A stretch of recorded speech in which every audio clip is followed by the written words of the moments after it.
अब इस पर बात करते हैं कि आप यूरिक एसिड को ठीक कैसे कर सकते हैं। तो उसमें पहले नंबर के ऊपर है कि आपने प्यूरिन, मकसद ये कि प्रोटीन जो मिकदार है वो आपने कम करनी है। अगर आप मीट लवर हैं, बेशक आप गोश्त इस्तेमाल करें, बिल्कुल बंद नहीं करें, लेकिन उसकी मिकदार आप कम करेंगे। अगर आपके जिस्म में यूरिक एसिड का लेवल बढ़ा हुआ है तो आपको अपना प्रोटीन इंटेक कम करना पड़ेगा। दूसरे नंबर के ऊपर जैसे मैंने कहा था कि फ्रुक्टोज, मकसद ये कि जो प्रोसेस फूड है उसका इस्तेमाल कम करें, रस का इस्तेमाल कम करें, डेयरी प्रोडक्ट्स हैं उनका इस्तेमाल कम करें, बन का इस्तेमाल कम करें।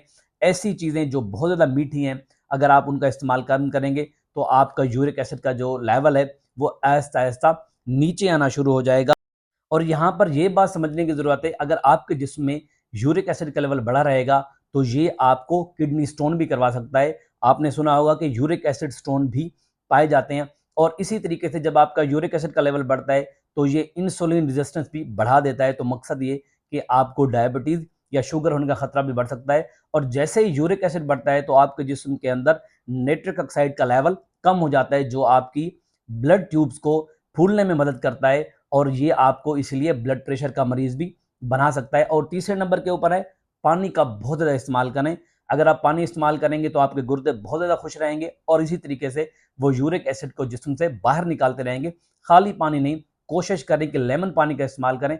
ऐसी बहुत सारी रिसर्च मौजूद हैं जिनके अंदर यह बताया गया है कि अगर आप नीम गर्म पानी के साथ लेमन का इस्तेमाल करें तो ऐसे लोगों को अंदर यूरिक एसिड की लेवल मिकदार जो है वो बहुत कम हो जाती है और उनका जो जॉइंट पेन है वो ठीक होने लग जाता है। और चौथे नंबर के ऊपर सरप्राइजिंगली ऐसे लोग जो बहुत ज़्यादा मिकदार के अंदर कॉफ़ी या चाय पीते हैं तो उनका भी यूरिक एसिड का लेवल कम रहता है। ये बड़ा रिसर्च बेस है, इवन कि यहाँ पे कुछ कंट्रोवर्सीज मौजूद हैं, लेकिन ऐसा लिखा गया है इस रिसर्च के अंदर कि ऐसे लोग जो कॉफ़ी और चाय की मिकदार ज़्यादा इस्तेमाल करते हैं तो उनके अंदर जो यूरिक एसिड का लेवल है वो कम रहता है, वो बढ़ता नहीं है। और पांचवें नंबर के ऊपर है विटामिन सी का इस्तेमाल करना या उसके सप्लीमेंट इस्तेमाल करना।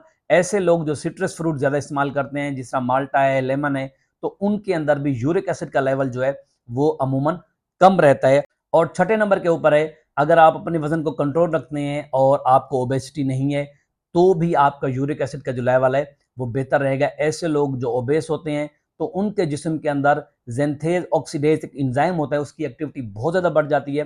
तो ये इंजाइम क्या करता है कि यूरिक एसिड की एक्टिविटी को बढ़ा देता है। तो ऐसे लोग जो ओबेस हैं, मोटे हैं, अगर वो अपना वजन कम कर लें या थोड़ा बेहतर कर लें तो उनके अंदर भी जो यूरिक एसिड का लेवल है वो बेहतर होना शुरू हो जाता है।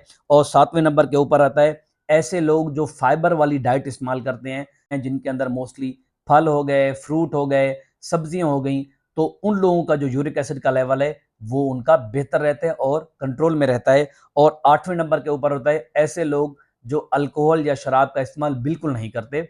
शराब और अल्कोहल के अंदर भी बेसिकली प्यूरिन होती है, जो मैंने आपको शुरू में ये बात बताई थी कि प्यूरिन जो है वो प्रोटीन के बिल्डिंग ब्लॉक्स हैं और प्यूरिन बढ़ता है तो वो फिर यूरिक एसिड को बढ़ाता है।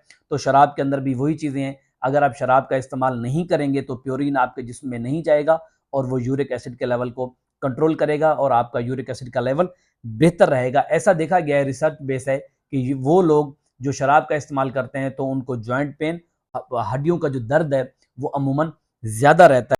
और 9वें नंबर के ऊपर है कुछ मेडिसिन ऐसी होती हैं जो आपके अंदर यूरिक एसिड का लेवल बढ़ाती हैं। वो ऐसी दवाएं नहीं है कि गैर ज़रूरी हो, बिल्कुल ज़रूरी दवाएं होती हैं जो कि ब्लड प्रेशर की दवाएं हैं, हार्ट फेलियर की दवाएं हैं। तो आपने अपने डॉक्टर को ये लाजमी पूछना है कि जो दवाएं वो आपको ब्लड प्रेशर या दिल के लिए दे रहा है कहीं वो ऐसी तो नहीं है जो यूरिक एसिड का लेवल बढ़ा रही है, या आपको ये महसूस हो कि उन दवाओं के इस्तेमाल के बाद आपको जॉइंट्स पेन बढ़ा है, तो आपने अपने डॉक्टर से लाजमी एडवाइस लेनी है। और 10वें नंबर के ऊपर होता है डायबिटिक पेशेंट। ऐसे लोग जो डायबिटिक हैं और उनकी डायबिटीज़ कंट्रोल नहीं रहती, उनकी ब्लड शुगर बढ़ी हुई रहती है, तो इन लोगों में ये देखा गया है कि उनको जॉइंट पेन बहुत ज़्यादा होता है और बिलखसूस उनके अंदर यूरिक एसिड का लेवल बढ़ा हुआ रहता है। तो जो डायबिटिक पेशेंट है उनको अपनी शुगर कंट्रोल में रखनी है, इसीलिए कि ताकि उनको जॉइंट पेन ना हो। और अमूमन ये देखा गया है कि जो डायबिटिक पेशेंट होते हैं उनको पाँव के अंदर बहुत ज़्यादा शदीद दर्द या क्रैम्प्स महसूस होते हैं, तो उनको लाजमी है कि वो अपना यूरिक एसिड का लेवल चेक करवाएं।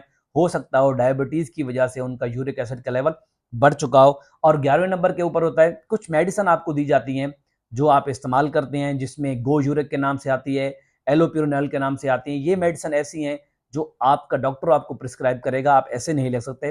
वो मेडिसिन आपके जिस्म में यूरिक एसिड को क्या करेंगी, एक्सक्रीट करवाएंगी। जेंथेन ऑक्सीडेज जो इंजाइम है उसको इनहिबिट करती है, कंप्लीटली ब्लॉक करती है। जब उनको ब्लॉक करती है तो आपके अंदर जिस्म की जो यूरिक एसिड का लेवल है वो कंप्लीटली ब्लॉक हो जाता है और उसका जो बनने का मैकेनिज्म है, प्रोडक्शन है, वो बिल्कुल स्टॉप हो जाती है। ये दवाएं आपके यूरिक एसिड लेवल को बेहतर कर देते हैं, लेकिन आपने एक बात याद रखनी है, ये सब मेडिकेशन आप डॉक्टर की प्रिस्क्रिप्शन के और उसकी कंसल्टेशन के बाद इस्तेमाल करेंगे। ये 10 ऐसे तरीके हैं जिससे आप अपने जिस्म का यूरिक एसिड का लेवल कंट्रोल कर सकते हैं अगर आपका यूरिक एसिड का लेवल बढ़ा हुआ है। और आप ये लाजमी ट्राई कीजिएगा और बताइएगा ऐसा कौन सा मेथड है जो आपने इस्तेमाल किया और आपके जिस्म में यूरिक एसिड का लेवल कंट्रोल में आया, और नीचे लाजमी कमेंट कीजिएगा।